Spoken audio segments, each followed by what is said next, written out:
യേശു നമ്മോട് പറഞ്ഞതുപോലെ തന്റെ വചനത്തിൽ രേഖപ്പെടുത്തിയിരിക്കുന്നത് പോലെ താൻ പോയതുപോലെ തന്നെ തന്റെ വിശുദ്ധ ജനത്തിനു വേണ്ടി അവരുടെ നന്മയ്ക്ക് വേണ്ടി അവരെ ചേർത്ത് സുരക്ഷിതമായ ഒരു സ്ഥലത്ത് കൊണ്ടെത്തിച്ച് അവരുടെ ഈ ഭൂമിയിലെ ജീവിതത്തിന് തക്കവണ്ണം പ്രതിഫലം കൊടുത്ത് അവരുടെ ഭാവിയെ ആദരിക്കുമെന്നുള്ള ദൈവത്തിന്റെ മാറ്റമില്ലാത്ത വചനത്തിന് തർക്കമില്ല.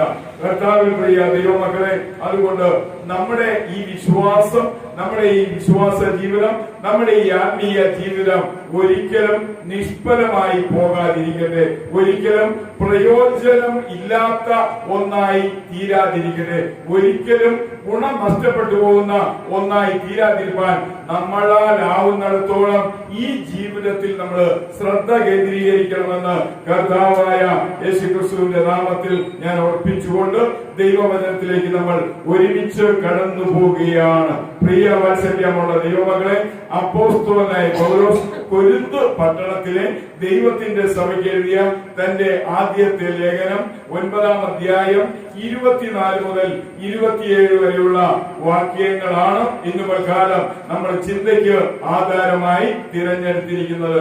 ഓട്ടക്കളത്തിൽ എല്ലാ ഓട്ടക്കാരും ഓടുന്നുവെങ്കിലും ഒരുവൻ മാത്രമേ സമ്മാനം നേടുന്നുള്ളൂ എന്ന് നിങ്ങൾ അറിയുന്നില്ലയോ?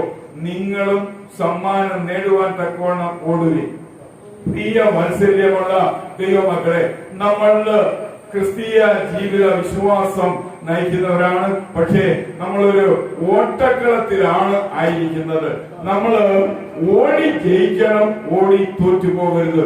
ഓടി ജയിച്ചാൽ അതിന് ഗുണമുണ്ടാകും, ഓടി തോറ്റുപോയാൽ അതിന് ഗുണദോഷവും ഉണ്ടാകുമെന്ന് കർത്താവായ യേശുക്രിസ്തുവിന്റെ നാമത്തിൽ ഓർപ്പിക്കുകയാണ്. പൗലോസ് അപ്പോസ്തലൻ കൊരിന്തിൽ ആയിരിക്കുന്ന അവസ്ഥയിലാണ് ഈ ലേഖനം എഴുതുന്നത്. പൗലോസ് അപ്പോസ്തലന് ഈ കൊരിന്തില് നല്ല പരിചയമുണ്ട്. പ്രത്യേകിച്ച് അവിടെ പല മത്സരങ്ങളും ലോകത്തിൽ ആദ്യമായി നല്ല നിലവാരത്തോടെ സമ്മാനം കൊടുത്ത് അംഗീകരിക്കപ്പെട്ട അവസ്ഥയിലുള്ള മത്സരങ്ങൾ അരങ്ങേറിയ ഒരു സ്ഥലം കൂടിയാണ് കൊരിന്ത്. നമുക്കറിയാം, ഏതൻസ് എന്ന് പറയുന്ന ആ സ്ഥലമാണ് ഈ കൊരിന്ത് എന്നുള്ള അവസ്ഥയിൽ അപ്പോസ്തലൻ തന്റെ ലേഖനത്തിലേക്ക് കൊണ്ടുവരുന്നത്. അങ്ങനെയെങ്കിൽ ഏതൻസിനെ കുറിച്ച് നമുക്ക് പുരാതനമേ നല്ലതുപോലെ അറിവുള്ള ഒരു സ്ഥലമാണ്. പ്രിയ വാത്സല്യമുള്ള ദൈവമക്കളെ, പൗലോസ് ഈ കത്ത് എഴുതുമ്പോൾ അവിടെ 3 വിധം മത്സരങ്ങൾ പ്രധാനമായി നടന്നിരുന്നു. അത് 2 പ്രധാനപ്പെട്ട മത്സരങ്ങള് പൗലോസ് ഈ വാക്യങ്ങൾ എഴുതുമ്പോൾ അതിനകത്ത് ഓർപ്പിക്കുകയാണ്. ഒന്ന് ഇസ്തൂമിയൻ കളി എന്നാണ് അതിന് പേര് പറഞ്ഞിരിക്കുന്നത്. അതിന് ജയിക്കുന്നവർക്ക് പൈൻ മരം കൊണ്ടുള്ള ഇല, ആ പൈൻ മരത്തിന്റെ ഇല കൊണ്ടുണ്ടാക്കിയ കിരീടം ഇങ്ങനെ തലയിൽ റൗണ്ടായിട്ട് ഇസ്തൂമിയൻ കളിയിൽ ജയിക്കുന്ന വിജയികൾക്ക് കൊടുക്കുന്നു. അതിനെയാണ് അവിടെ സമ്മാനം എന്ന് ഉപയോഗിച്ചിരിക്കുന്നത്. രണ്ടാമത് പൗലോസിന് ഒരു മത്സരത്തെ കുറിച്ചുകൂടെ അവിടെ നല്ലതുപോലെ അറിയാം. അത് ഒളിമ്പിക് കളിയാണ്, ഒളിമ്പിക് മത്സരമാണ്. ഒളിമ്പിക് മത്സരത്തിൽ ജയിക്കുന്നവർക്ക് കാട്ടൊലിവിന്റെ ഇല കൊണ്ട് ഇങ്ങനെ റൗണ്ടായിട്ട് കിരീടം വെച്ചു കൊടുക്കും. അതുകൊണ്ടാണ് അപ്പോസ്തലനായ പൗലോസ് ഓട്ടക്കളത്തിൽ എല്ലാ ഓട്ടക്കാരും ഓടുന്നുവെങ്കിലും ഒരുവൻ മാത്രമേ സമ്മാനം നേടുന്നുള്ളൂ. എന്നാൽ നിങ്ങൾ എല്ലാവരും സമ്മാനം നേടാനായിട്ട് ഓടണം എന്ന് പറയുന്നത് ഈ ഇസ്തൂമിയൻ മത്സരമാണെങ്കിലും ഒളിമ്പിക്സ് മത്സരമാണെങ്കിലും ഈ 2 മത്സരങ്ങളിൽ ഒന്നാമതെത്തുന്നയാളെയാണ് അതിന്റെ പ്രാരംഭ സമയങ്ങളിൽ മാനിച്ചിരുന്നതെങ്കിൽ ആ അറിവിന്റെ അടിസ്ഥാനത്തിൽ ഒരുപക്ഷെ ആ മത്സരത്തിന് അരങ്ങേറിയ ആ സ്റ്റേഡിയത്തിൽ നിന്നുകൊണ്ടായിരിക്കാം പൗലോസ് പറയുന്ന പൗലോസിന്റെ ലോകപ്രസിദ്ധമായ ആ ഒരു പ്രഭാഷണം എന്നാണ് വേദപണ്ഡിതന്മാർ പറയുന്നത്. കാരണം ഏതൻസിലെ ഒളിമ്പിക് സ്റ്റേഡിയത്തിൽ വെച്ച് ഏതൻസിലെ തത്വജ്ഞാനികളോട് സംസാരിക്കുവാൻ പൗലോസിന് അവസരം കിട്ടി. പൗലോസിന്റെ ജീവചരിത്രത്തിലെ ഏറ്റവും വിലയേറിയ പ്രഭാഷണമായി അതിനെ വേദപുസ്തക ശാസ്ത്ര പണ്ഡിതന്മാര് രേഖപ്പെടുത്തുകയാണ്. ആ പ്രസംഗത്തിന്റെ ഒരു ഭാഗമായി 1 കൊരിന്ത്യർ ലേഖനം 9-ാം അധ്യായം അതിന്റെ 24 മുതൽ 27 വാക്യങ്ങളുടെ ചിന്തയിൽ നമ്മുടെ മനസ്സിലൂടെ കടന്നു വരുന്നത് നല്ലതാണെന്ന് കർത്താവിന്റെ നാമത്തിൽ ഓർപ്പിക്കുകയാണ്. എന്നെ കേൾക്കുന്ന വാത്സല്യമുള്ള ദൈവമക്കളെ, ഈ 2 മത്സരങ്ങളിൽ പങ്കെടുക്കുന്നവർക്ക് രണ്ടു വിധമായ കിരീടങ്ങളാണ്. പൈൻ മരത്തിന്റെയും അതോടൊപ്പം തന്നെ കാറ്റൊലി മരത്തിന്റെയും ഇല കൊണ്ട് തുന്നിയതായ കിരീടം ഇങ്ങനെ ഈ ഭാഗത്ത് മാത്രം വയ്ക്കും. അതിന്റെ മോൾഭാഗം ശൂന്യവുമായിരിക്കും. പിന്നീടാണ് ആ ഭാഗമെല്ലാം നികന്നു വരത്തക്ക രീതിയിലുള്ള പ്രതിഫലങ്ങള്, കിരീടങ്ങള് ലോകത്തിലേക്ക് കടന്നു വന്നതോടുകൂടി നമ്മൾ അറിഞ്ഞിരിക്കുന്നത് തെറ്റില്ല എന്ന് കർത്താവിന്റെ നാമത്തിൽ ഓർപ്പിക്കുകയാണ്. പ്രിയ വാത്സല്യമുള്ള ദൈവമക്കളെ, ഈ വേദഭാഗങ്ങള് നമ്മൾ പഠിക്കുമ്പോൾ അവിടെ സമ്മാനം എന്ന ഒരു കാര്യം അപ്പോസ്തലനായ പൗലോസ് പറയുന്നുണ്ട്. ആ സമ്മാനം അധ്വാനിച്ച് നേടണം അല്ലെങ്കിൽ സമ്പാദിക്കണം എന്ന് അപ്പോസ്തലനായ പൗലോസ് പറയുന്നുണ്ട്. പ്രയാസപ്പെട്ടാണെങ്കിലും കഷ്ടപ്പെട്ടാണെങ്കിലും ത്യാഗം സഹിച്ചാണെങ്കിലും ആ സമ്മാനം കരസ്ഥമാക്കണം എന്ന് അപ്പോസ്തലനായ പൗലോസ് പറയാണ്. എന്നാൽ ആ സമ്മാനം കരസ്ഥമാക്കുവാനായി ഉപയോഗിക്കേണ്ടത് പ്രധാനമായി നിങ്ങളുടെ ശരീരമാണ്. എന്നാൽ ആ ശരീരം ഉപയോഗിക്കുന്നതിന് മുമ്പ് നിങ്ങളുടെ മനസ്സൊരിക്കലും തോൽവിയെ കുറിച്ച് ചിന്തിക്കരുത്. പ്രിയ വാത്സല്യമുള്ള ദൈവമക്കളെ, ശരീരമാണ് കഷ്ടപ്പെടേണ്ടത്, ശരീരമാണ് അധ്വാനിക്കേണ്ടത്, ശരീരമാണ് യുദ്ധത്തിന് വേണ്ടി തയ്യാറാക്കുന്നത്, ശരീരമാണ് ഓട്ടക്കളത്തിൽ ഓടാനായിട്ട് ഉപയോഗിക്കുന്നതെങ്കിൽ ആ ശരീരം തോൽക്കുമെന്നോ, ആ ശരീരം പരാജയപ്പെടുമെന്നോ, ആ ശരീരം പുറകോട്ട് പോകുമെന്നോ, ആ ശരീരത്തിന്റെ അംഗീകാരത്തിന് അനുയോജ്യമായ ഒരു സമ്മാനം ആ ശരീരത്തിന് കിട്ടത്തില്ല എന്നുള്ള മാനസിക ചിന്ത ശരീരം അധ്വാനിക്കുവാൻ ഉപയോഗിക്കുന്നതിന് മുൻപ് തന്നെ ഒരിക്കലും ഉണ്ടാകരുതെന്ന് അപ്പോസ്തലനായ പൗലോസ് പറയാണ്. ആയതിനാൽ വാത്സല്യമുള്ള ദൈവമക്കളെ, നമ്മുടെ ആത്മീയ ക്രിസ്തീയ ജീവിതത്തിലും നമ്മൾ അങ്ങനെയുള്ള ഒരു കാഴ്ചപ്പാടോടെ മുന്നോട്ട് പോകണം. ഒരിക്കലും മടി വരരുത്, മടുപ്പ് വരരുത്, പരാജയ ഭീതി ഉണ്ടാകരുത്, തോൽവി എന്ന് പറയുന്ന ഒരു ചിന്തയെ നമ്മുടെ ജീവിതത്തിൽ ഉണ്ടാകരുത്. നമ്മൾ ജയിക്കണം, നമ്മൾ വിജയിക്കണം, നമ്മൾ ഉന്നതമായ ഒരവസ്ഥയിൽ സമ്മാനം നേടണം. അതിന് തക്കവണ്ണം നമ്മുടെ ശരീരത്തെ ഉപയോഗിക്കുമ്പോൾ മനസ്സൊരിക്കലും അതിൽ നിന്ന് നമ്മളെ നിരുത്സാഹപ്പെടുത്താതിരിക്കണമെന്ന് അപ്പോസ്തലനായ പൗലോസ് പറയാം. നമുക്ക് ഈ ഭാഗം ഒന്ന് വിശദീകരിച്ച് നോക്കാം. ഓട്ടക്കളത്തിൽ എല്ലാ ഓട്ടക്കാരും ഓടുന്നുവെങ്കിലും ഒരുവൻ മാത്രമേ സമ്മാനം നേടുന്നുള്ളൂ. പ്രിയ വാത്സല്യമുള്ള ദൈവമക്കളെ, ആ കാലഘട്ടങ്ങളിൽ അതിന്റെ ആരംഭത്തിൽ ഒരാൾ മാത്രമേ സമ്മാനം നേടുന്നുള്ളൂ. ഇപ്പൊ നമുക്കറിയാം, ഒളിമ്പിക്സ് ഒക്കെ നടക്കുകയാണെങ്കിൽ 1, 2, 3 പ്രൈസുകൾ അതിന് കൊടുക്കുന്നതായിട്ട് കാണാൻ സാധിക്കുന്നു. പ്രിയ വാത്സല്യമുള്ള ദൈവമക്കളെ, 1, 2, 3, 4, 5, 10, 100, 1000 കൊണ്ട് അവസാനിക്കാത്ത ഒരു പ്രതിഫല ചടങ്ങിലേക്കാണ് നമ്മുടെ കർത്താവ് നമ്മളെ കൂട്ടിക്കൊണ്ട് പോകുന്നത്. അത് നമ്മൾ മറക്കണം. ഈ ഒളിമ്പിക്സ് മത്സരം എന്ന് പറഞ്ഞു കഴിഞ്ഞാൽ ലോകത്തിലെ ഏറ്റവും വലിയ കായിക മാകാമമാണ് ഈ ഒളിമ്പിക്സ് എന്ന് നമുക്കറിയാം. ആ കായിക മാകാമത്തെക്കാളും എത്രയോ വലുതായിരിക്കും നമ്മുടെ കർത്താവായ യേശു ഒരു ദിവസം നമ്മൾ അവിടെ കൊണ്ടുപോയി കൊടുക്കുന്നത്. പക്ഷേ നമ്മുടെ കായിക ആ അധ്വാനം, കായിക ആ പോരാട്ടമെല്ലാം ഇവിടെ വെച്ച് അവസാനിക്കുകയാണ്. അവിടെ ചെന്ന് നമ്മൾ ഒന്നും പോരാടേണ്ട ആവശ്യമില്ല, ഒരു മത്സരവും നമ്മൾ നടത്തേണ്ട ആവശ്യമില്ല. അവിടെ നിന്ന് നമ്മൾ കൈനീട്ടി വാങ്ങിച്ചാൽ മാത്രം മതി. അതുകൊണ്ടാണ് അപ്പോസ്തലനായ പൗലോസ് കൊരിന്ത്യ സഭയിൽ തന്നെ എഴുതുമ്പോൾ പറയുന്നത്, ഈ കാലത്തിലെ കഷ്ടങ്ങൾ സാരമില്ല എന്ന് എണ്ണിക്കൊണ്ട് വരുവാനുള്ള ഗംഭീരമായ തേജസ്സിന്റെ നാടിനെ ഓർത്തുകൊണ്ട് നിങ്ങൾ ഉത്സാഹത്തോടെ മുന്നോട്ട് പോകണം. പ്രിയ വാത്സല്യമുള്ള ദൈവമക്കളെ, നമ്മുടെ ക്രിസ്തീയ ജീവിതത്തിന് ഒരിക്കലും അവധി വെച്ച് നമ്മൾ കാലതാമസം വരുത്തരുത്. നമ്മുടെ ക്രിസ്തീയ ജീവിതത്തിന് അവധി വെക്കുന്ന ഒരു അവസ്ഥ ഉണ്ടാകരുത്. അവധിയില്ലാത്ത ഒരു ജീവിതമായി നമ്മുടെ ക്രിസ്തീയ ജീവിതം ഈ ഭൂമിയിൽ നമ്മൾ മുന്നോട്ട് നയിക്കണമെന്ന് കർത്താവിന്റെ നാമത്തിൽ ഓർപ്പിക്കുകയാണ്. പ്രിയ ദൈവമക്കളെ, ഈ പറയുന്ന മത്സരങ്ങളിൽ പങ്കെടുക്കാൻ ആഗ്രഹിക്കുന്ന ഒരു വ്യക്തി എപ്പോഴും പരിശീലിച്ചുകൊണ്ടിരിക്കുകയാണ്. ഒരു സമയത്തും ആ വ്യക്തി മത്സരത്തിൽ പങ്കെടുക്കുന്ന ആ മത്സരാർത്ഥി ഒരിക്കലും എന്ത് ചെയ്യത്തില്ല, അതിനു വേണ്ടിയുള്ള തയ്യാറെടുപ്പിൽ നിന്ന് പുറകോട്ട് പോകത്തില്ല. അതിനെ എപ്പോഴും പരിശീലിച്ചുകൊണ്ടേയിരിക്കും. പ്രിയ വാത്സല്യമുള്ള ദൈവമക്കളെ, അങ്ങനെ പരിശീലിച്ചാണ് ആ ഒരു മത്സരത്തിൽ പങ്കെടുത്ത് അതിന് വിജയം കൈവരിക്കേണ്ടതെന്നുള്ള ആ ഓർമ്മ ഇന്ന് പൽക്കാലം നമ്മൾ മറന്നുപോയത്. അപ്പോസ്തലനായ പൗലോസ് പറയാണ്, നാം എല്ലാവരും ആ സമ്മാനം നേടുവാൻ തക്കവണ്ണം ഓടണം. നമ്മൾ ഒരാൾ മാത്രമേ ആ സമ്മാനം നേടുകയുള്ളൂ, എനിക്കത് നേടാൻ പറ്റത്തില്ല എന്ന ഒരു പ്രോത്സാഹനമല്ലാത്ത ചിന്താഗതി നമ്മുടെ ജീവിതത്തിലേക്ക് വരരുത്. നിങ്ങളും നേടുവാൻ തക്കവണ്ണം ഓടണമെന്നാണ് പൗലോസ് പറയുന്നത്. ഓട്ടക്കാലത്ത് എല്ലാ ഓട്ടക്കാരും ഓടുന്നുവെങ്കിലും ഒരുവൻ മാത്രമേ സമ്മാനം നേടുന്നുള്ളൂ എന്ന് നിങ്ങൾ അറിയുന്നല്ലോ. നിങ്ങളും സമ്മാനം നേടുവാൻ തക്കവണ്ണം ഓടുവിൻ.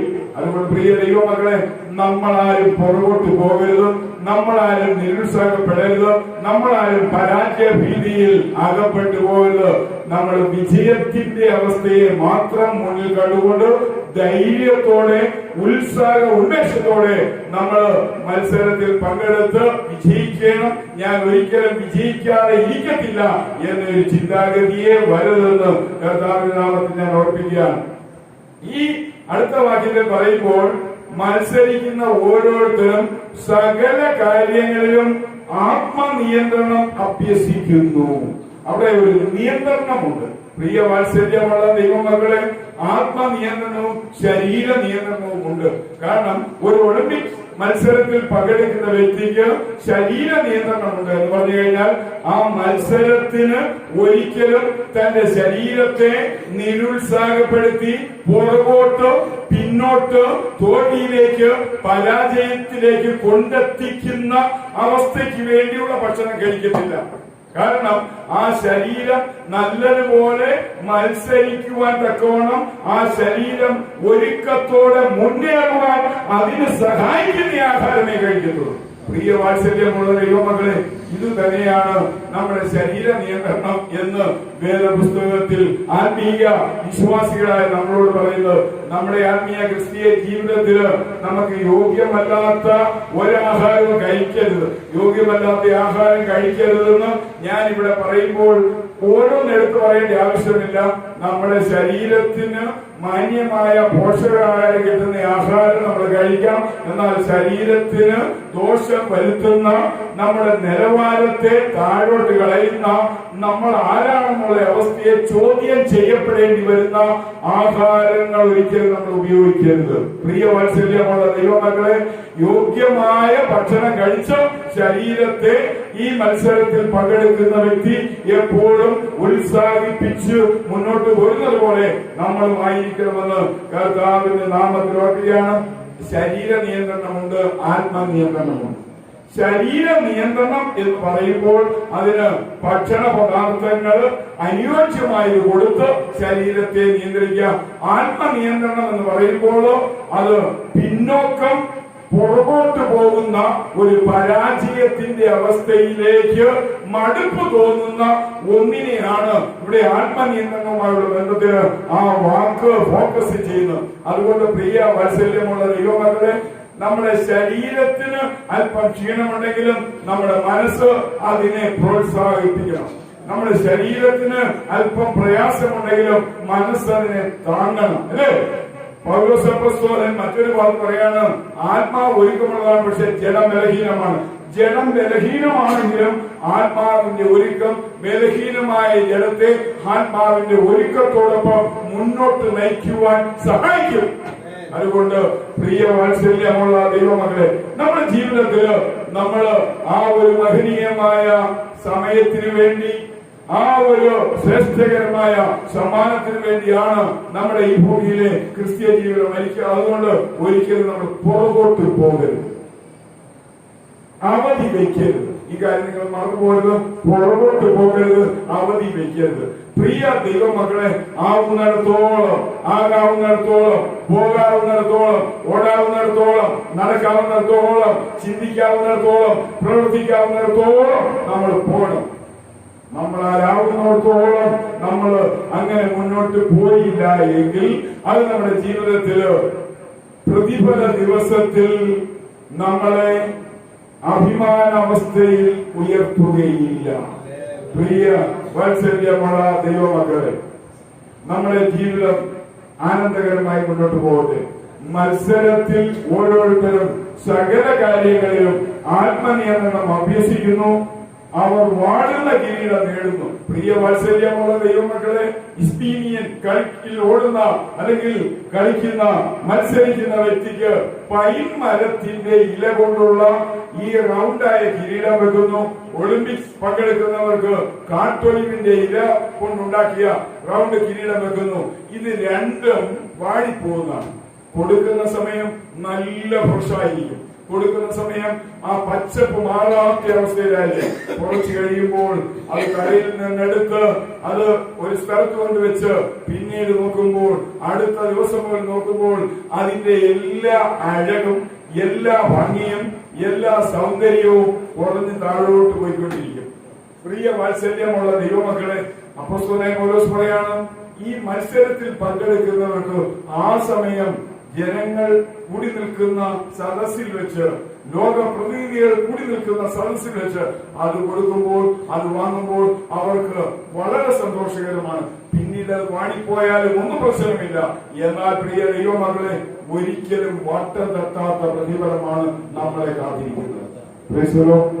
അങ്ങനെയുള്ള നല്ലൊരു ജീവിത പന്താവിലേക്ക് നമ്മൾ കടന്നു പോകണമെന്ന് കർത്താവായ യേശുക്രിസ്തുവിന്റെ നാമത്തിൽ ഇന്ന് പ്രകാരം ഞാൻ ഓർപ്പിക്കുകയാണ്. പ്രിയ വാത്സല്യമുള്ള ദൈവമക്കളെ, നമ്മളുടെ ശരീരം അതിനുവേണ്ടി ഉപയോഗിക്കണം, നമ്മുടെ മനസ്സ് അതിനുവേണ്ടി ഉപയോഗിക്കണം. മത്സരിക്കുന്ന ഓരോരുത്തരും സകല കാര്യങ്ങളിലും ആത്മനിയന്ത്രണം അഭ്യസിക്കുന്നു. അവർ വാടുന്ന കിരീടം നേടുന്നു, നാം ആകട്ടെ വാടാത്ത കിരീടം നേടുന്നു. 26-ാം വാക്യത്തിലേക്ക് പോകുമ്പോൾ, ആകയാൽ ഞാൻ ലക്ഷ്യമില്ലാതെയല്ല ഓടുന്നത്. പ്രിയ ദൈവമക്കളെ, ഏത് മത്സരത്തിൽ പങ്കെടുക്കുന്ന വ്യക്തിയും തന്റെ മനസ്സിലൊരു ലക്ഷ്യമുണ്ടായിരിക്കും, വിജയം, സമ്മാനം, പ്രതിഫലം. അതുകൊണ്ട് നമ്മളും അതിനെ കാണണം. അവധി വെച്ച് നമ്മൾ പുറകോട്ട് നിന്നാൽ നമുക്ക് ഈ ലക്ഷ്യമില്ല എന്നാണ് അതിന്റെ അർത്ഥം. അതുകൊണ്ട് പ്രിയ വാത്സല്യമുള്ള ദൈവമക്കളെ, ആകയാൽ ഞാൻ ലക്ഷ്യമില്ലാതെ അല്ല ഓടുന്നത്, വായുവിൽ കുത്തുന്നത് പോലെയല്ല ഞാൻ മുഷ്ടിയുദ്ധം ചെയ്യുന്നത്. നമുക്കറിയാം, മുഷ്ടിയുദ്ധം എന്ന് പറഞ്ഞാൽ റെസ്ലിംഗ് ആണ്. അവര് പഠിക്കുമ്പോൾ മനുഷ്യനെ അല്ലാത്ത എന്തെങ്കിലും വസ്തുക്കൾ, അങ്ങനെയുള്ള വസ്തുക്കളിലൊക്കെ അവർ ഇടിച്ച് പരിശീലിക്കും. എന്നാൽ മത്സരിക്കുമ്പോൾ രണ്ട് മനുഷ്യർ തമ്മിലാണ് ഇടിക്കുന്നത്. ആ ഇടി കൊള്ളുന്നത് അങ്ങോട്ടും ഇങ്ങോട്ടും ശരീരങ്ങളിലാണ്. പൗലോസ് പറയാണ്, ഞാൻ വായുവിനോട് എന്റെ കൈ കൊണ്ട് ഇടിച്ചാൽ എന്നോട് വായു പ്രതികരിക്കുന്നില്ല, എന്റെ കൈ വായുവിനോട് പ്രതികരിക്കുന്നില്ല. അവസാനം എന്റെ കൈക്ക് തന്നെ അതിന്റെ കോട്ടമുണ്ടാകും, ഒരു ഗുണവും ഉണ്ടാകത്തില്ല. അവസാനം എന്റെ കൈ ക്ഷീണിച്ച് എന്റെ കൈയുടെ ആരോഗ്യം ക്ഷയിച്ചു പോകും. ഞാൻ പരാജിതനായി തീരും. കാറ്റിന് ഒന്നും സംഭവിക്കുന്നില്ല. പ്രിയ വാത്സല്യമുള്ള ദൈവമക്കളെ, അങ്ങനെയല്ല.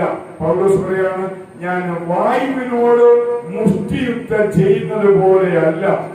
പിന്നെയോ മറ്റുള്ളവരോട് പ്രസംഗിച്ച ശേഷം ഞാൻ തന്നെ അയോഗ്യനായി തീരാതിരിക്കുവാൻ.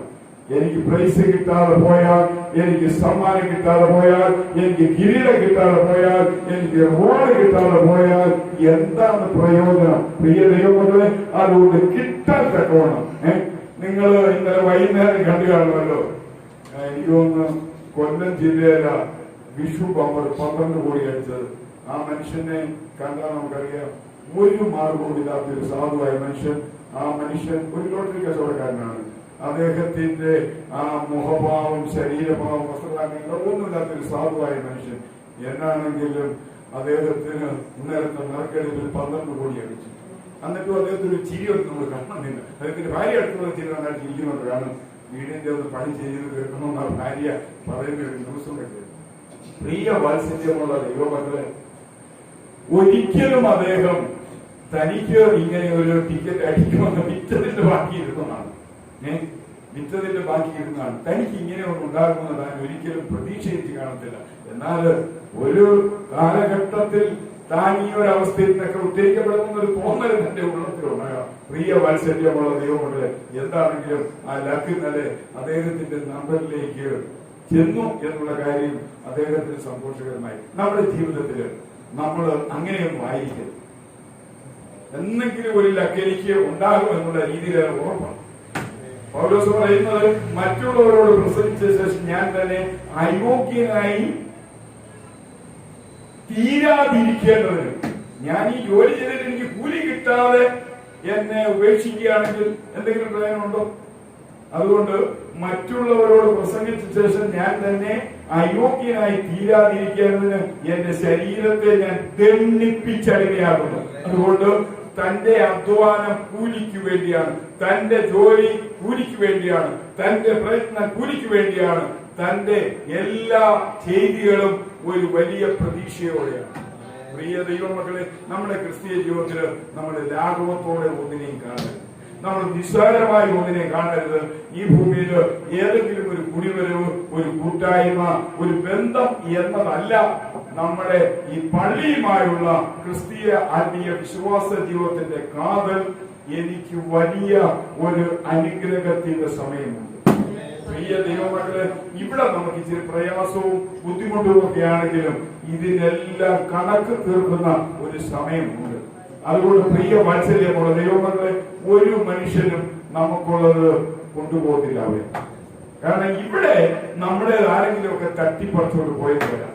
എന്നാൽ പ്രിയ വാത്സല്യമുള്ള ദൈവമക്കളെ, നമുക്ക് കിട്ടേണ്ടത് ഒരു മനുഷ്യനും ഒരു രീതിയിലും അപകരിച്ച് കരസ്ഥമാക്കി നമ്മുടെ ജീവിതത്തിന്റെ യോഗ്യതയും അയോഗ്യതയായി ഈ ഭൂമിയിൽ വെച്ച് മാറ്റാമെങ്കിൽ ഒരിക്കലും അവിടെ വെച്ച് അങ്ങനെ സംഭവിക്കുന്നില്ല. പ്രിയ വാത്സല്യമുള്ള ദൈവമക്കളെ, അതുകൊണ്ടാണ് പഴയ നിയമത്തിൽ ദാനിയേൽ എന്ന പ്രവാചകൻ തന്റെ അധ്വാനം നല്ല പ്രായത്തിൽ അന്യദേശത്തേക്ക് പോയി. ഒരു പുരോഹിത കുടുംബത്തിൽ ജനിച്ചവനാണ് എന്ന് പറഞ്ഞാൽ ഒരു പുരോഹിതന്റെ മകനായി ജനിച്ച ദാനിയേൽ എന്ന പ്രവാചകൻ തന്റെ 17ാമത്തെ വയസ്സിൽ ബാബിലോൺ പ്രവാസത്തിലേക്ക് പോയി. പ്രിയ ദൈവമക്കളെ, 90 വയസ്സ് പ്രായമേതാണ്ട് വരുന്നതിന് ശേഷമാണ് തനിക്ക് അവിടെ നിന്ന് പിരിഞ്ഞു പോരുവാനായിട്ട് ഒരു അവസരം ഉണ്ടാകുന്നത്. ആ ദാനിയേൽ എന്ന് പറഞ്ഞ പ്രവാചകൻ പറയാണ്, നിലത്തിലെ പൊടിയിൽ നിദ്ര കൊള്ളുന്നവരിൽ ചിലർ നിത്യജീവനായി, ചിലർ ലജ്ജയ്ക്കും നിത്യനിന്ദയ്ക്കുമായി ഉണരും. കർത്താവിൽ തന്റെ ജീവിതം പ്രതീക്ഷയാണ്. നീയോ അവസാനം വരുമ്പോൾ പോയിക്കൊള്ളുക, നീ വിശ്രമിച്ച കാലാവസാനത്തിൽ നിന്റെ ഓഹരി പ്രകടിപ്പാൻ എഴുന്നേറ്റ് വരും. പ്രിയ ദൈവമക്കളെ, ദാനിയേല് തന്റെ ഏതാണ്ട് ഒരു 100ാമത്തെ വയസ്സിൽ മരിച്ച് സ്വർഗത്തിൽ ചെല്ലുമ്പോൾ തനിക്ക് ഒരു പ്രതിഫലം കിട്ടുമെന്നുള്ള പ്രതീക്ഷയേക്കാൾ ഉപരി താൻ ഒരിക്കൽ ബാബിലോൺ പ്രവാസത്തിൽ നിന്ന് പുരോഹിത കുടുംബത്തിൽ ജനിച്ച തന്റെ കുടുംബമായിരുന്ന യെരുശലേമിലുള്ള ഇസ്രായേലിന്റെ കുടുംബത്തിലേക്ക് താൻ പോകും. എന്നാൽ ഞാൻ നിങ്ങളോട് പറയട്ടെ, വാത്സല്യമുള്ള ദൈവമക്കളെ, തനിക്ക് മടങ്ങി പോരുവാൻ അവസരം ലഭിച്ചു. തന്റെ മരണത്തിന് മുമ്പ് തനിക്ക് മടങ്ങി പോരുവാൻ ഒരു അവസരം ലഭിച്ചു. ആ മടങ്ങി പോരുവാൻ അവസരം ലഭിച്ചപ്പോൾ അത് തന്റെ ഭൗതിക അധ്വാനത്തിന്റെ നേട്ടം. എന്നാൽ ഒരിക്കൽ താൻ തന്റെ ശരീരമരണത്തിന് ശേഷം കർത്താവിന്റെ സ്വർഗസന്നിധിയിൽ എത്തുമ്പോൾ തന്റെ ആത്മീയ നന്മയ്ക്കുള്ള പ്രതിഫലം അവിടെയും കിട്ടും. അതുകൊണ്ട് പ്രിയ വാത്സല്യമുള്ള ദൈവമക്കളെ, നമ്മൾ ആകാംക്ഷയോടെ പ്രതീക്ഷയോടെ ആയിരിക്കണം നമ്മുടെ ജീവിതമെന്ന് കർത്താവായ യേശുക്രിസ്തുവിന്റെ നാമത്തില് ഇന്ന് പ്രകാരം നമ്മൾ അറിഞ്ഞിരിക്കേണ്ടത് വളരെ മനോഹരമായ ഒരു കാര്യമാണ്. അതുകൊണ്ട് പ്രിയ വാത്സല്യമുള്ള ദൈവമക്കളെ, നമുക്ക് പ്രതിഫലം കിട്ടുന്ന ഒരു മാന്യമായ സമയമുണ്ട്, മാന്യമായ ഒരു സ്ഥലമുണ്ട്, മാന്യമായ ഒരു ഇടമുണ്ട്. നമുക്കുള്ളത് നമുക്ക് തന്നെ തരുന്ന ഒരു വിശ്വസ്തനായ വ്യക്തി നമുക്ക് വേണ്ടിയുണ്ട്. അതുകൊണ്ട് പ്രിയ വാത്സല്യമുള്ള ദൈവമക്കളെ, നമ്മൾ ഒരിക്കലും അമാന്തതയും മന്ദീഭവിക്കുന്ന ഒരവസ്ഥയിൽ പുറകോട്ടായി പോകരുത്. മുന്നോട്ട് തന്നെ നമ്മൾ ആജ്ഞയുണ്ട്. അതാണ് അപ്പോസ്തലനായ പൗലോസ് തിമോത്തിയോസിന് ലേഖനം എഴുതുമ്പോൾ പറയുന്നത്, ഒന്ന് ഞാൻ ചെയ്യുന്നു, പിൻപിലുള്ളത് മറന്ന് മുൻപിലുള്ളതിനെ ആഞ്ഞുകൊണ്ട് ക്രിസ്തുയേശുവിൽ ദൈവത്തിന്റെ പരമവിളിയുടെ വിരുന്നിനായി ഞാൻ രാത്രിയിലേക്കാണ് ഓടുന്നത്. അതുകൊണ്ട് പ്രിയ ദൈവമക്കളെ, ഒരിക്കലും ഒന്ന് പുറകോട്ട് നമ്മൾ മടിച്ചു നിന്നു പോകരുത്. നമ്മുടെ ഈ മുന്നേറ്റ യാത്ര, ഈ ഓട്ടം നല്ലതുപോലെ സമ്മാനം എനിക്ക് വേണ്ടി കാത്തിരിപ്പുണ്ട്. അതിനുവേണ്ടി അത് നേടുവാനായിട്ട് ഞാൻ പോവുകയാണ് എന്നുള്ള വലിയ ഒരു കാഴ്ചപ്പാടോടെ നമ്മൾ പോകണം. പ്രിയ വാത്സല്യമുള്ള ദൈവമക്കളെ, നമ്മുടെ ജീവിതത്തില് ആ ദിവസത്തില് ഒന്നുകിൽ ഷെയിം ആയിരിക്കും, അല്ലെങ്കിൽ ജോയ് ആയിരിക്കും. ഒന്നുകിൽ നമുക്ക് ലജ്ജയായിരിക്കും, അല്ലെങ്കിൽ നമുക്ക് സന്തോഷ നിബിഡമായിരിക്കും. നമ്മുടെ ജീവിതത്തിൽ പ്രിയ വാത്സല്യമുള്ള ദൈവമക്കളെ, സന്തോഷനിബിഡമായ സന്തോഷം നിറഞ്ഞ ഒരു സമയത്തിന് വേണ്ടി നമ്മൾ ആകാംക്ഷയോടെ കാത്തിരിക്കുക. ആമേൻ. നമുക്കറിയാമല്ലോ, മത്സരത്തിൽ പങ്കെടുത്തു, മത്സരത്തിൽ ജയിച്ചു. അങ്ങനെ ജയിച്ചു കഴിഞ്ഞ് നമ്മുടെ ആത്മീയ ജീവിതം കർത്താവിന്റെ സന്നിധിയിൽ നമ്മൾ പ്രതിഫലത്തിന് വേണ്ടിയാണ് ആകാംക്ഷയോടെ കാത്തിരിക്കുന്നതെന്ന് ദൈവനാമത്തിൽ ഞാൻ ഓർപ്പിക്കുമ്പോൾ, എന്നെ കേൾക്കുന്ന മത്സര്യമുള്ള ദൈവമക്കളെ, മറക്കരുത്, ഒന്നിന് ഷെയിം അല്ലെങ്കിൽ ജോയി. എന്നാൽ ഷെയിം എന്ന വാക്ക് നമ്മൾ വിട്ടുകളയാം. ആ ദിവസം പ്രൈസ് കിട്ടുമ്പോൾ നമുക്ക് ആനന്ദമായി. ആമേൻ. ഇപ്പോൾ ഇവിടെ വെച്ച് നമുക്ക് എന്തുണ്ടായിരിക്കും? നമുക്ക് ചിലപ്പോൾ ഇവിടെ വെച്ച് എന്തുണ്ടായിരിക്കും? ഒരു സോറോ, ഒരു ദുഃഖം ഉണ്ടായിരിക്കും. പ്രിയ വാത്സല്യമുള്ള ദൈവമക്കളെ, വരുവാനുള്ള നന്മയെ ഓഹരി വിചാരിച്ചാൽ ഈ കാലത്തിലെ ദുഃഖം സാരമില്ല എന്ന് എണ്ണിക്കൊണ്ട് നമുക്ക് മുന്നോട്ട് പോകാൻ ഇടവരുമോ?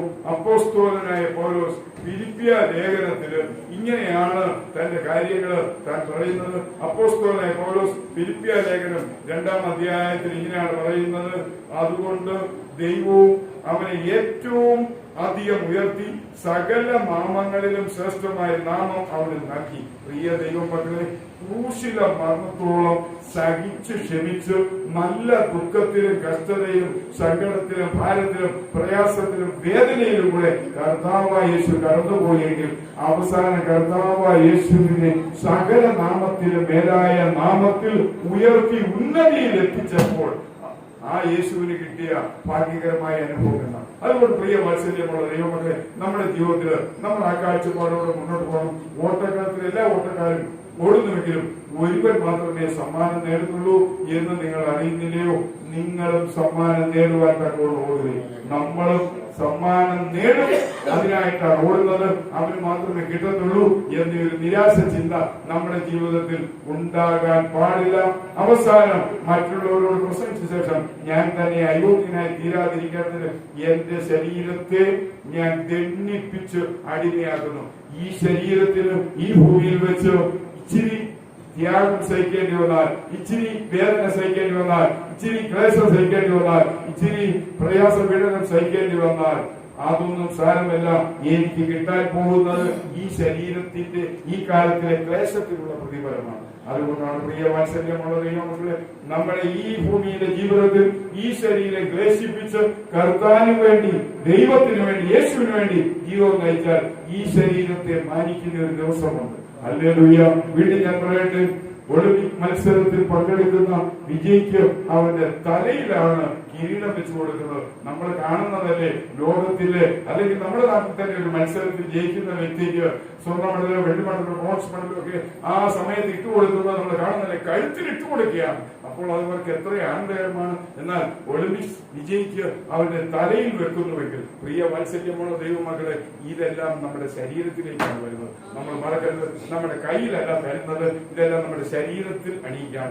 ഒളിമ്പിക്സിൽ വിജയിക്കുന്ന വ്യക്തിക്ക് തലയിൽ ഇല കൊണ്ടുള്ള കിരീടം വെക്കുന്നുവെങ്കിൽ നമ്മുടെ നാടുകളിൽ, ലോകത്തിൽ ഇന്ന് നടക്കുന്ന മത്സരങ്ങളിൽ ജയിക്കുന്നവർക്ക് അവരുടെ മെഡലുകൾ അവരുടെ കഴുത്തിലിട്ട് മനോഹരമായ രീതിയിൽ മറ്റുള്ളവർക്ക് കാണത്തക്കവണ്ണം കൊടുക്കുമ്പോൾ ആ ശരീരത്തിന്റെ അധ്വാനത്തിന്റെ ഫലം ആ ശരീരം തന്നെ വാങ്ങിച്ച് ആ ശരീരം ലോകത്തിന്റെ മുന്നിൽ വളരെ നല്ലതുപോലെ പ്രദർശിപ്പിക്കപ്പെടുന്ന ആ ആനന്ദകരമായ ദിവസം. അതുകൊണ്ട് ഞാൻ പറയട്ടെ, ക്രിസ്തീയാത്മീയ വിശ്വാസ ജീവിതം ഈ ഭൂമിയിൽ ഈ ശരീരത്തിലാണ്. ഈ ശരീരത്തിന് എന്ത് ത്യാഗം സഹിക്കേണ്ടി വന്നാലും നമ്മൾ പുറകോട്ട് പോയത് ഈ ശരീരത്തെ മാനിച്ച് ഈ ശരീരത്തിൽ കിരീടം ചൂടുന്ന ഒരു ദിവസമുണ്ട്. അത് കർത്താവ് തന്നെ ആയിരിക്കും നമ്മുടെ ഈ ശരീരത്തിലിട്ട് ഈ ശരീരത്തെ അലങ്കരിക്കുന്നതെങ്കിൽ പ്രിയ വാത്സല്യമുള്ള ദൈവമക്കളെ, ആ ഭാഗ്യകരമായ അനുഭവ ദിവസത്തെ ഓർത്തുകൊണ്ട് ഈ കാലത്തിലെ ക്രിസ്ത്യ ജീവിതം സാരമില്ല എന്നെണ്ണി യേശുവിന്റെ സന്നിധിയിൽ അവനോടൊപ്പം അവനോട് കൂടെ നമ്മളാൽ മുന്നോട്ട് പോവാൻ വാത്സല്യമുള്ള ദൈവമായ കർത്താവ് നമ്മെയും സഹായിക്കട്ടെ. ആമേൻ.